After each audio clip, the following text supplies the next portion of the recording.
Monster City Madhouse, a year-round online store full of Halloween and classic horror shirts, with an emphasis on the vintage look.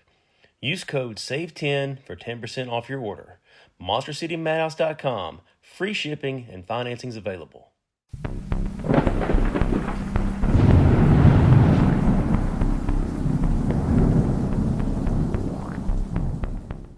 Welcome back to Southern Ghost Stories. I am the American Haunt Historian, Alan Searcy. So welcome back to the show. The show we dive into the shadows of true crime, ghost stories, forgotten tragedies, moments when reality blurs into your nightmares. So we're going to head to a quiet Minnesota town today in the late 1980s, when a group of teenagers, fueled by booze, bad ideas, and one blockbuster movie, they turned a riverside hangout into one of the most bizarre and chilling murders Minnesota has ever seen. But first, I want to let you guys know I'm going to be in Cincinnati this weekend, Friday, March 20th to 22nd. You'll find me in the Southern Ghost Stories booth. I'll be signing books, talking to folks, telling spooky stories. I'll also be watching the NCAA basketball tournament. I don't know why I booked myself while March Madness is going on, but hey, it's my job, and I love what I do. I just happen to love college basketball too, so y'all come find me and watch some basketball together and talk about some weird, wild stuff. So anyway, if you guys are ready, settle in. This one's dark and it's kind of unsettling. Might want to throw a little disclaimer out there. So St. Cloud, Minnesota, March 1988. It's a working class town along the Mississippi River. Cold winters, long summers. The kind of place where kids hang out at parties, watch movies, and dream of getting out. But for some, the dreams turn darker. At the center of all this are brothers Timothy Michael Erickson. He's 18. His 19-year-old brother, Mark Lee Erickson. They live in a rundown apartment on 8th Avenue South. Their friends jokingly call it Castle Greyskull. It's kind of a wink and a nod to the old 1980s He-Man's cartoons. That was a really big thing back then. So, Castle Greyskull is also kind of fitting for the creepy vampire vibes we're cultivating today. Tim's the intense one. He's troubled. He's had run-ins with the police for theft, vandalism, trespassing. In the 6 months before this, he's bounced between addresses, living on the edge. And Mark, he's a year older. He just kind of tags along with his little brother. The apartment becomes a revolving door for strays, teens crashing, drinking Milwaukee's best, talking big. Among them is 17-year-old Andrew Thielen. There's a couple others. There's a guy named Bill Benedict who also just kind of hangs around. And there's one more. A guy named Donald Wayne Gall. He's older. He's 30 years old. He's a drifter, a traveler with no fixed address. Sometimes he stays with Erickson and just crashes on the couch. Folks describe him as being friendly, but rough around the edges. Someone who'd been in fights, maybe pushed people around. But to the younger crowd, he's the adult who parties with them, buys them beer, but he still kind of rubs them the wrong way. Well, the spark, it's the 1987 Kiefer Sutherland movie, The Lost Boys. It was a smash hit. Teen vampires, cool aesthetics, immortality through blood. The Ericksons they obsessed over it. They watched it over and over again repeatedly. Tim starts talking about vampires nonstop, how they heal so fast, they live forever, they drink blood. Him and his friends talk about the occult, and they suggest maybe forming their own quote-unquote vampire cult. At first, it's laughed off as just silly stoner talk. But in the spring, it gets serious. They discuss targeting someone, anyone, just to make it real. Donald Gall becomes the name floated as her first victim. Now, no one took it seriously until March 21st. It was a Monday evening, 1988, March 21st. A group, Tim and Mark Erickson, Andrew Thielen, they had Donald Gall, Bill Benedict, and maybe one more. They head to Riverside Park near the Beaver Island Trail it's below the 10th Street Dam. It's a spot by the Mississippi River, secluded. It's good for a bonfire, drinking, partying, camping. They build a fire. They crack some beers, maybe do some drugs. Gall's drinking heavily. He passes out near the flames around 4:30 in the morning. But the others, They're wired. Tim pulls the group into the woods, and according to later accounts, he lays it out. Let's kill him and drink his blood. He says they can wake Gall, and he'll do it with a hunting knife one of the teams brought.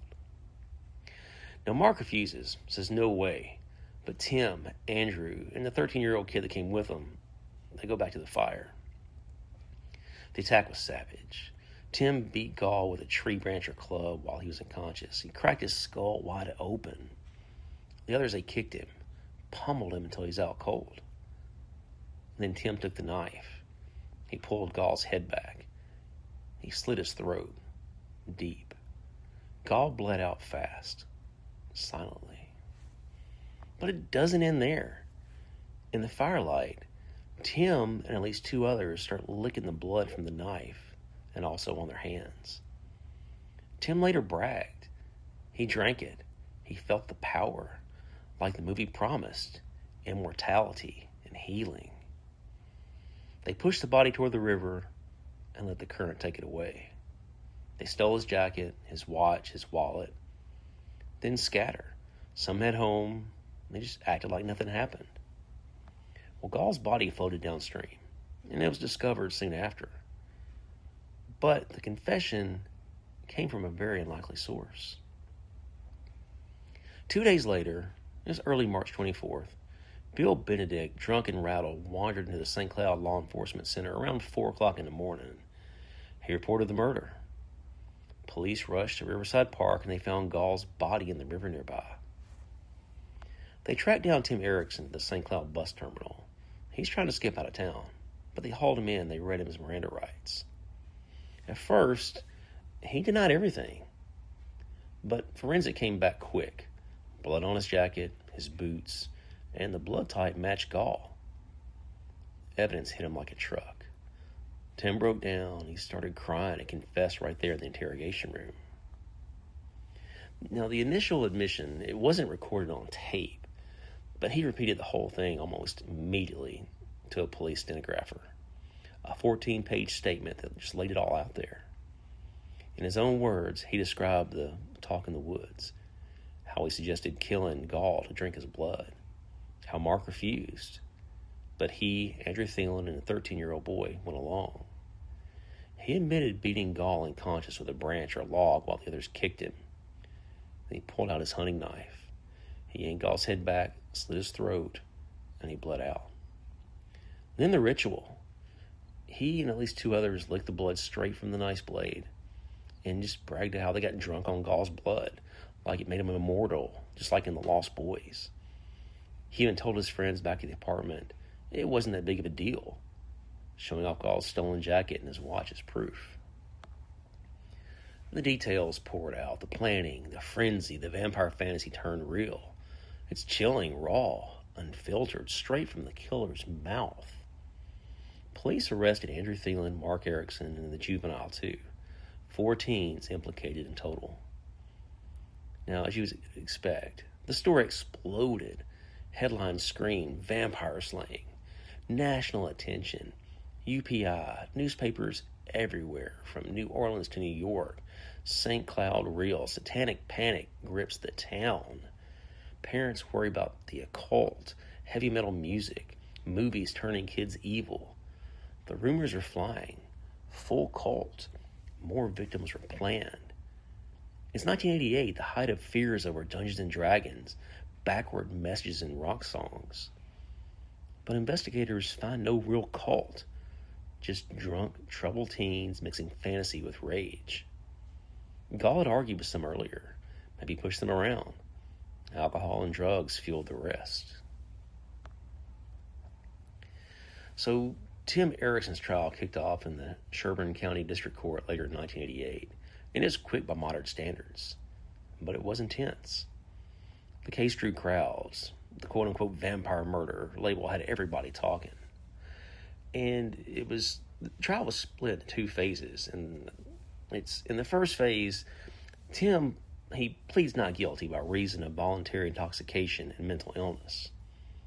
His lawyers argue he was so hammered on booze and whatever else was floating around that night, he couldn't form the specific intent or premeditation required for first-degree murder under Minnesota statutes. No plan, no malice, just blackout rage. They pushed the vampire obsession. It was a delusion. Booze clouded his mind, turning movie fantasy into an uncontrollable impulse. He had no real awareness of right or wrong. But the prosecution, they countered hard. They brought in witnesses, forensics, Tim's own 14-page confession. Evidence showed clear premeditation, the group discussion in the woods about killing Gall just to drink his blood. They chose the hunting knife ahead of time, waiting for him to pass out. The beating with the branch while others kicked him. How they slit his throat. Even after Tim bragged about the blood licking for power and immortality, showed off stolen items like Gall's jacket and watch. He wasn't out of it. He was aware enough to cover his tracks. He fled to the bus terminal. The jury heard how he cried and confessed only after the blood evidence cornered him, not because he blacked out. And as you would expect, the jury, they didn't buy the intoxication defense. They found him guilty of first-degree murder, willful, premeditated with intent. Life in prison, no parole, and that's just kind of how it was for Minnesota's rules for that era. And phase 2 shifted to the mental illness claim. Tim's team argued he proved by preponderance that some underlying medical condition made him unknowable to know the nature of his act of what was going on. Experts testified, but the state brought in counter-experts, and the jury rejected it too. The conviction, it stands. Tim appealed to the Minnesota Supreme Court. In December 1989, the court unanimously affirms everything. So there's no mercy there, but Tim doesn't stop. He files post-conviction petitions over the years, 2006, later ones in the 2010s complaining ineffective counsel, misconduct, judicial errors. He was denied a fair trial. Well, the Minnesota Supreme Court, they knocked him down one by one. He got a fair trial. So all the claims fail as a matter of law. Sometimes he couldn't get out of the predicament he was in. And today he's still serving life in the MCF Faribault, as far as the last public records confirm. But the accomplices, they got lighter loads. His brother Mark Erickson, Andrew Thielen, and a 13-year-old, they were treated as juveniles. They faced aiding and abetting or related charges, accomplice roles. They testified against Tim in exchange for deals. Sentences were shorter, probation time possible for some. And Donald Gall, he got laid to rest in Mora, Minnesota, a small-town cemetery far away from the river. He was just 30, a traveler passing through, someone who partied with the wrong crowd. So the case, it's a stark cautionary tale. Pop culture, like the Lost Boys, can plant dangerous seeds in isolated, troubled minds. Mixing alcohol, drugs, youthful bravado, bad decisions. No real vampires. Just raw human darkness dressed up in fantasy. It fueled Satanic Panic back then. But at its core, it's about how fast a night it just can spiral into an irreversible horror. So Tim Erickson remains in prison. He's still serving life. And it's just these vampire stories. I remember growing up in the 80s, it was a thing. Like there were like Tipper Gore, where she was on Capitol Hill protesting against music.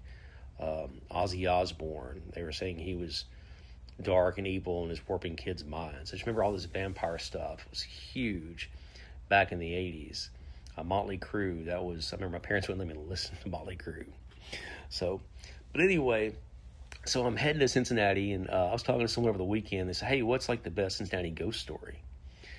And I was trying to think. Well, the Netherland Plaza, the hotel down there, in the heart of downtown Cincinnati, it's like a big sprawling complex. It used to have a mall downstairs. Now it's a hotel. But I stayed there a couple years ago, and the story is there was a lady, and there's different variations on how she became to be, but she's a lady in green. One legend says that she died in the hotel. Another says her husband worked in the hotel, and he fell down the elevator shaft, and then she came and was so overcome by her grief that she jumped into the elevator shaft, and they found her with a broken neck. So either way, the Netherland Plaza is supposedly haunted by a lady in green. The people at the front desk, they say they'll get calls from rooms that are empty. I was down in the workout facility downstairs in the basement. Like, yeah, they see shadows moving around in the gym. The really weird thing was I talked to a maintenance guy, and he showed me a picture of this lady in a green dress. It was captured in the elevator.